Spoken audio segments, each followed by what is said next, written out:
అభినవ అన్నమయ్యగా పేరుగాంచిన ప్రముఖ టీటీడీ మాజీ ఆస్థాన సంగీత విద్వాంసులు గరిమెళ్ల బాలకృష్ణ ప్రసాద్ ఆదివారం గుండెపోటుతో కన్నుమూశారు. తిరుపతిలోని ఆయన స్వగృహంలో తుది శ్వాస విడిచారు.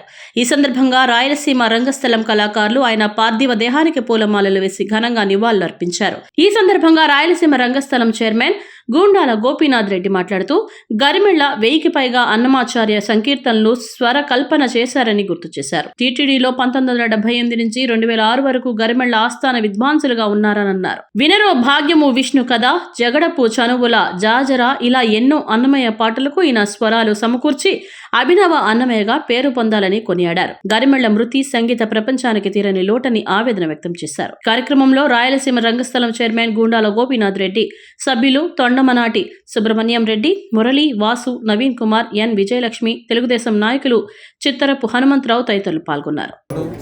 తిరుమల తిరుపతి దేవస్థానం ఆస్థాన విద్వాంసులు గరిమెళ్ల బాలకృష్ణ ప్రసాద్ గారి అకాల మరణం ఆయన సంగీతాభిమానులందరికీ కూడా చాలా మనస్తాపాన్ని కలిగించినటువంటి విషయం. వారు ఏకాదశి నాడు స్వామిలో ఐక్యమైనా కూడా ఎన్నో వేల మంది శిష్యులకి గాత్రం ఇచ్చి స్వరకల్పన చేసినటువంటి ఆయన కీర్తనలు స్వయంగా 300 కీర్తనలు స్వయంగా బాణీ కట్టుకుని ఎందరికో స్ఫూర్తిదాయకమైనటువంటి వారు మన మధ్య లేకపోవడం మనకి బాధాకరమైన.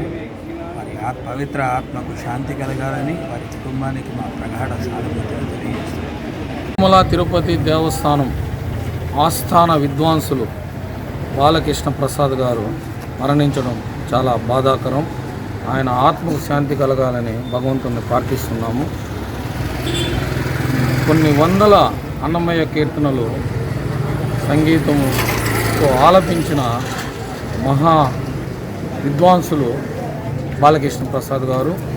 శ్రీవారి వైభవాన్ని దశ దిశలా వ్యాప్తించిన సంగీత విద్వాంసులు మన బాలకృష్ణ ప్రసాద్ గారు. కేంద్ర పురస్కారాలు కూడా అందుకున్నారు.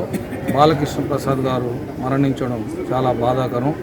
ఆయన ఆత్మకు శాంతి కలగాలని భగవంతుని ప్రార్థిస్తున్నారు.